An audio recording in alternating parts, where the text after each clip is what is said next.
31টা পারার ভিতরে কতগুলো সূরা আছে বলেন তো দেখি? কতগুলো সূরা আছে? 114টা সূরা। এই সূরাটার অবস্থান কততম? 100। কত? 100 নম্বর সূরা। এর ভিতরে কয়টা আয়াত আছে? 11টা। কয়টা বলেন তো দেখি?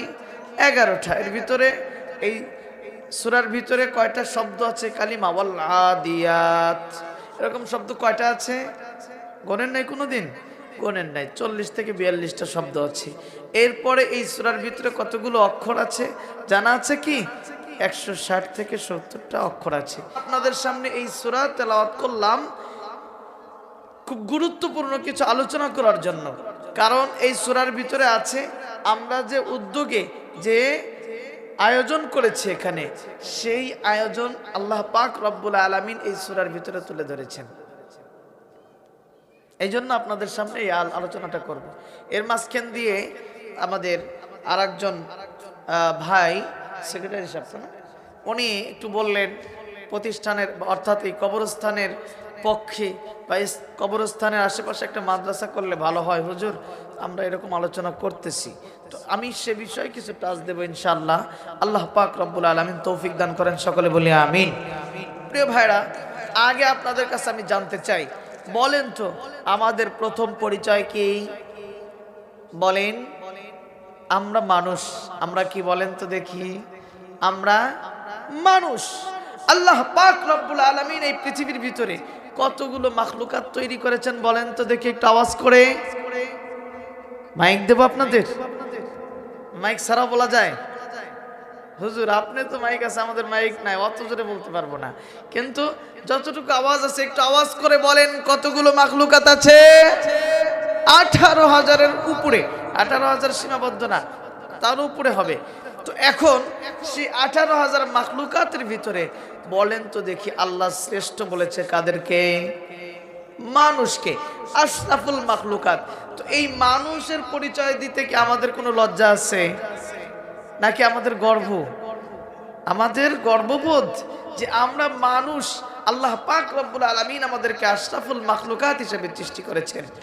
তো আমরা জানি এই পৃথিবীর ভিতরে যত কিছু আল্লাহ পাক রব্বুল আলামিনের মাখলুকগুলো তৈরি করেছে, সব কিছুর একটা গাইডলাইন আছে। আছে না নাই বলেন তো দেখি? যেমন একটা মোবাইল আছে না?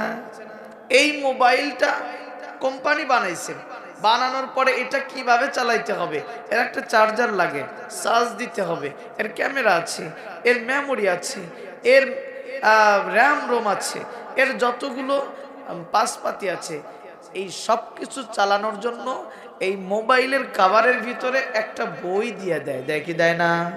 ছোট্ট একটা বই আছে না নাই? তার ভিতরে সব লেখা আছে, মোবাইলে কি আছে, কিভাবে চালাইতে হবে, তার দিক নির্দেশনা আছে না নাই? আপনি একটা মোটর সাইকেল কিনতে যান, তার একটা বই দেয় কি দেয় না? এই মোটর সাইকেল কিভাবে চালাইতে হবে খুব ভালো করে বুঝবেন। এই মোটর সাইকেলের কি দরকার, এই মোটর সাইকেল আপনি কি তুলবেন, তেল না পানি? এই মোটর সাইকেলের মোবিলটা দিতে হবে, এটা কোন পর্যায়ের, যেটা টাকে দেওয়া হয় সেটাই কি মোটর সাইকেলে দেওয়া যাবে, না যেটা মেশিনে দেওয়া হয় সেটা মোটর সাইকেলে দেওয়া যাবে? এর সব দিক নির্দেশনার জন্য একটা বই আছে না নাই? আছে। এইরকম উদাহরণ দিতে গেলে হাজার হাজার এরকম যন্ত্রপাতি আছে যেগুলোকে তার স্রষ্টারা অর্থাৎ এগুলোর মালিক বা কোম্পানিরা বানায়া তার একটা গাইড বই দিয়ে দেয়, এইভাবে চালাইতে হবে। যদি ওইভাবে না চালায় তার বিপরীত চালাইতে চান তাহলে কি চলবে বলেন? মোবাইল চালাইতে হবে শুকনায়, যদি ওয়াটারপ্রুফ না হয় তাহলে কি আমি পানির ভিতরে দিয়ে চালাইতে পারবো? পারবো না। সুতরাং প্রত্যেকটা জিনিসের যে গাইডলাইন আছে সেটার অনুযায়ী তাকে চালাইতে হয়। আল্লাহ পাক রব্বুল আলামিন আমাকে আপনাকে মানুষ হিসাবে তৈরি করে, মানুষ হিসাবে সৃষ্টি করে, বলেন তো দেখি এমনি এমনি পৃথিবীতে ছেড়ে দিবে নাকি এরও একটা আমাদের এই বডিকে, আমাদের এই জীবনকে, আমাদের পরিবারকে, আমাদের ব্যক্তি জীবনকে, আমার সমাজকে, আমার রাষ্ট্রীয় জীবনকে চালানোর জন্য কোনো গাইডলাইন, কোনো গাইড বই আছে না নাই? তার নামটা একটু আওয়াজ করে সওয়াবের নিয়তে বলবেন। বলেন তো সেই গাইড বইয়ের নাম কি? কোরআনুল কারীম। আল্লাহ পাক রব্বুল আলামিন শুরুতেই বলে দিয়েছেন সূরা বাকারা একদম প্রথম নাম্বার আয়াতে, আল্লাহ বলেন আলিফ লাম মিম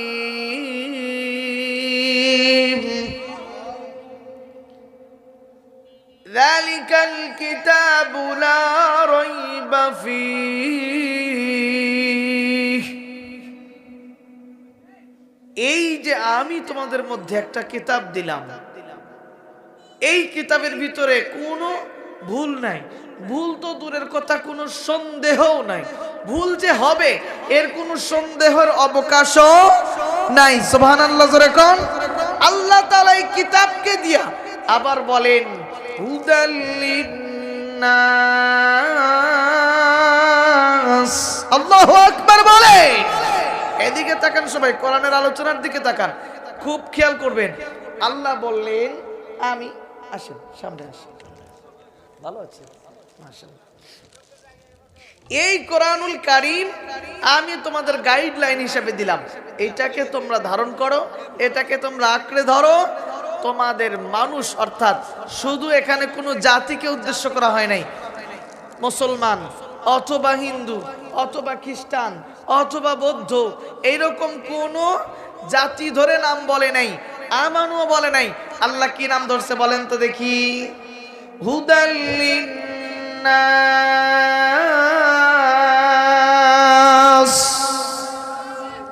মানুষের হেদায়েতের জন্য। বলেন তো দেখি, এই মানুষ যদি কোরআনুল কারীমকে আঁকড়ে ধরে, কোরআনুল কারীমকে জানার চেষ্টা করে, কোরআনুল কারীম কি বলে সে অনুযায়ী চলতে চায়, তাহলে মানুষ কি আর পথভ্রষ্ট হবে? হবে না। এই কোরআনুল কারীম আল্লাহ বলেন, আমি যে আয়াতে কারিমা তেলাওয়াত করেছি শুরুর 5টা আয়াত আল্লাহ শুধু কসম খাইছেন। যার কসম খাইলেন আল আদিয়াতি যাবহা, যেই ঘোড়ার কসম খাইলেন ওই ঘোড়ার 5টা আয়াত পর্যন্ত শুধু গুণাবলী বলছেন। এরপরে একটা কথা বলছেন আল্লাহ কি?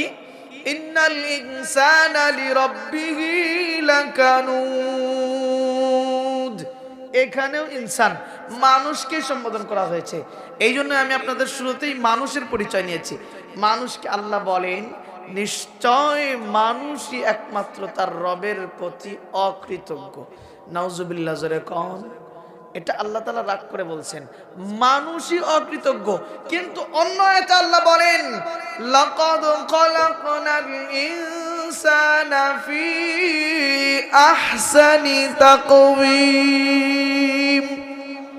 মানুষ হলো সর্বোৎকৃষ্ট, সবচেয়ে সুন্দর, সবচেয়ে দামি, সবচেয়ে আশরাফ। আর এই মানুষকে আল্লাহ কি বললেন? মানুষ অকৃতজ্ঞ। এর কারণ কি? এই কুল কায়নাতের ভিতরে যত সৃষ্টি আল্লাহ পাক রব্বুল আলামিন করলেন, সব সৃষ্টিকে আল্লাহ তাআলা সৃষ্টি করার 2টা উদ্দেশ্য করেছেন। কয়টা উদ্দেশ্য? 2টা উদ্দেশ্যে আল্লাহ সমস্ত মাখলুককে সৃষ্টি করলেন। তার আবার ভাগ করেছেন 2 শ্রেণীর মাখলুকের জন্য একটা উদ্দেশ্য, আর সবগুলো মাখলুকের জন্য আরেকটা উদ্দেশ্য। তো 2 শ্রেণী কারা?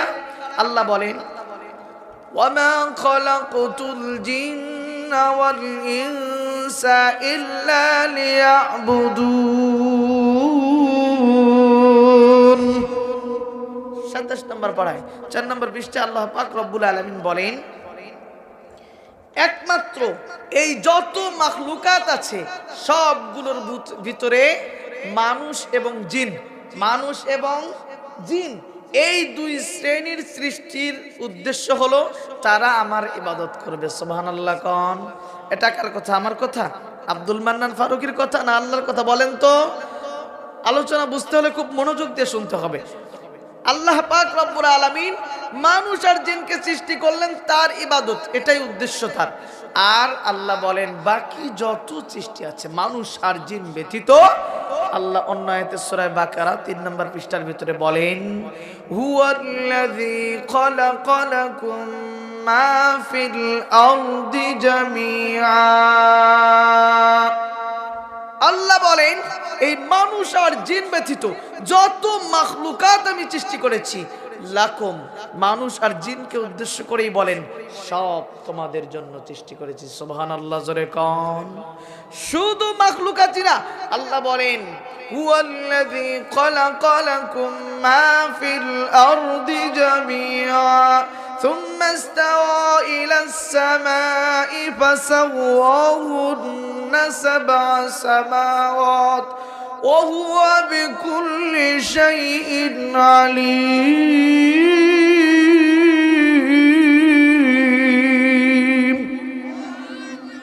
সপ্তম আসমান, সাতটা আসমান সহ এই আসমান আর জমিনের ভিতরে যা আছে সব কিছু আমি মানুষ আর জিনের উপকারের উদ্দেশ্যে তৈরি করেছি। এখন আপনাদের কাছে প্রশ্ন, বলেন তো আল্লাহ মানুষের উপকারের জন্য যা যা সৃষ্টি করেছেন সেইগুলো কি মানুষের উপকার ব্যতীত অন্য কিছু করবে? আর আল্লাহ সূর্য তৈরি করলেন পৃথিবীতে মানুষকে তাপ দিবে, সূর্যকে এর বিপরীত কিছু করে? চন্দ্রকে রাত্রিবেলায় বললেন আলো দাও, বলেন তো এর বিপরীত কিছু করে? মুরগিকে বললেন ডিম দাও, গোশত দাও, মুরগি কি কোনোদিন অনশন করেছে দেব না ডিম? আল্লাহ পাক রব্বুল আলামিন গাভীকে তৈরি করলেন দুধ দাও, আবার গরুকে আরেকটা উদ্দেশ্যে তৈরি করলেন গোশত দাও, মানুষ খাবে, ইবাদত করবে আমার। বলেন তো দেখি এই গোশত দেওয়া কোনোদিন কি তারা বিরোধিতা করেছে? করে নাই। আল্লাহ গাছ তৈরি করলেন ছায়া দাও, আল্লাহ গাছ তৈরি করলেন ফল দাও, এর বিপরীত কোনোদিন করে নাই। যত কিছু আছে নদী নালা খালবিল পানি, এই সব কিছু মানুষের যে উদ্দেশ্যে আল্লাহ তৈরি করলেন সব তার স্থানে বসে তার সঠিক কাজগুলো করে যাচ্ছে। কিন্তু মানুষ আর জিন বলেন তো তার সঠিক কাজ কি করে? করে না। এই জন্যই আল্লাহ পাক বলেন মানুষ আছে কিন্তু যারা আমাকে আমার ইবাদত করে, আমি যে উদ্দেশ্যে সৃষ্টি করেছি সেই উদ্দেশ্যকে তারা হাসিল করে, তারা হলো আশরাফুল মাখলুকাত, লাকাদ খালাকনাল ইনসান। আর যারা মানে না তারাই হলো ইন্নাল ইনসানা লিরাব্বিহি লাকানুদ, তারাই হলো একমাত্র আমি আল্লাহর অকৃতজ্ঞ বান্দা। জোরে কন নাউজুবিল্লাহ।